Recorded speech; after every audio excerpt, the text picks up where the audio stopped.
D'être là. Donc nous préparons donc déjà depuis quelques mois la septième édition de Hub Africa. Comme vous le savez, Hub Africa, c'est une plateforme, c'est pas qu'un événement.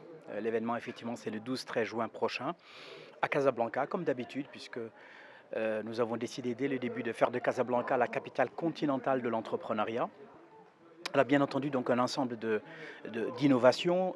D'abord l'African Pitch Roadshow qui se confirme parce que nous avions commencé il y a 4-5 ans à faire le tour d'Afrique en identifiant les meilleurs projets du continent et en les faisant venir à Casablanca, en les réunissant dans le cadre d'un bootcamp pour renforcer leurs capacités, démultiplier leurs chances de faire grandir donc leur start-up.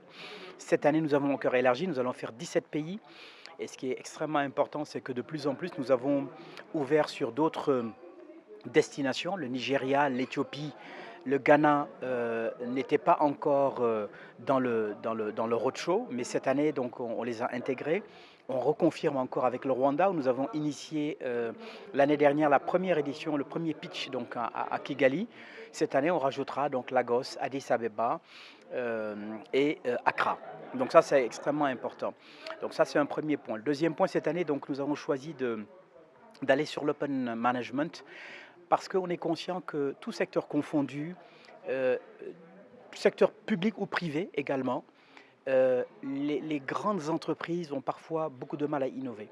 Et donc l'open management, comme chacun sait, c'est en fait comment inoculer cette culture de l'innovation en s'appuyant sur la vitalité créatrice des startups. Et c'est ce que nous faisons, justement. Nous avons, en septembre dernier, lancé un premier AgTech, justement pour pouvoir apporter des technologies frugales dans le secteur de l'agriculture. Donc c'est comment est-ce qu'aujourd'hui des startups innovantes peuvent changer les secteurs. On prépare le prochain qui portera sur l'éducation, EdTech, et le troisième qui sera sur HealthTech, juste avant donc, la tenue donc, de la septième édition de Hub Africa. Ça, c'est pour le thème, donc Open Management, pour comprendre un peu l'enjeu. Bien entendu, nous avons un caractère qui est relativement, qui est assez institutionnel par rapport aux acteurs. Vous avez vu l'année dernière, quand nous avons fait la CEDEAO, donc il y avait effectivement beaucoup de conférences de grandes personnalités, mais on veut donner encore plus aujourd'hui la parole aux startups, parce que finalement, c'est pour elles, les startups et les PME, que nous travaillons. Et donc c'est important qu'on puisse partager un peu, les inspirer davantage. Donc sur ce plan-là, en termes de programme, on les mettra plus, entre guillemets, en vedette. Ça, c'est un point qui me semble également important. Troisième innovation, c'est Saga Africa.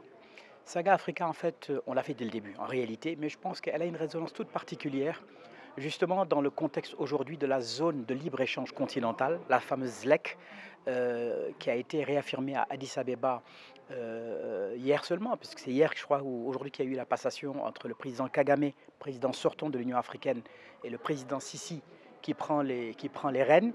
Donc cette année, la question de l'intégration de la, je dirais, continentale est un point essentiel. Et on comprend bien que dans un contexte aujourd'hui de crise commerciale entre les États-Unis et la Chine, qui se recroqueville, en tout cas notamment les États-Unis, que l'Afrique doit tirer son épingle du jeu.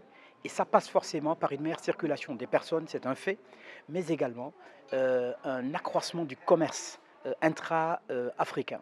Alors certaines zones sont relativement dynamiques, mais restent relativement extraverties. Aujourd'hui, 85% des échanges du continent se font non pas à l'intérieur du continent, mais à l'extérieur. Et donc sur ce plan, il faut qu'on arrive à corriger. Et je crois que ce sujet-là vient à son heure. Donc Saga Africa, c'est justement ce prétexte pour permettre que justement des entrepreneurs puissent voyager plus rapidement. Nous avons fait avec Zakaria Faïm une lettre ouverte, justement, nos visas, que nous avons adressé donc au président de l'Union africaine pour qu'aujourd'hui, notamment pour les entrepreneurs, eh bien que on supprime complètement les visas parce que ce sont ces entrepreneurs qui vont créer les entreprises de demain et qui vont créer les emplois que nous attendons tant.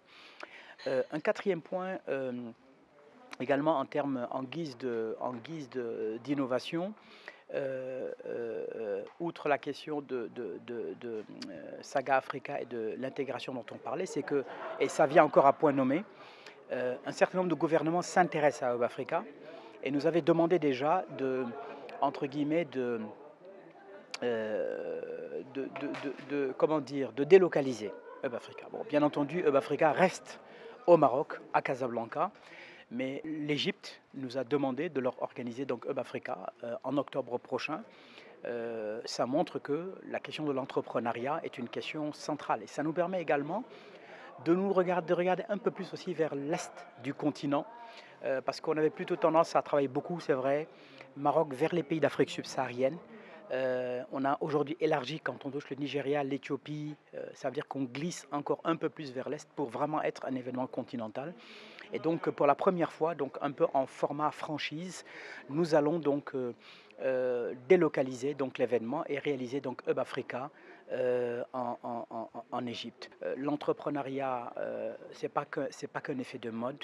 C'est aujourd'hui, sur toutes les préoccupations qu'on entend d'emploi des jeunes, de la vitalité démographique des jeunes sur le continent, plus que jamais, il nous faut aujourd'hui apporter des solutions, apporter des outils pour accompagner donc ces jeunes entrepreneurs, les faire grandir, tous secteurs confondus, et les amener donc à apporter des solutions que le continent attend, avec une claire conscience que aujourd'hui cette question de frugalité aussi est importante. Nous sommes des pays où nous n'avons pas énormément de moyens, donc c'est important de valoriser ces talents-là qui sont nés en Afrique, qui veulent rester sur le continent pour pouvoir donc y réussir.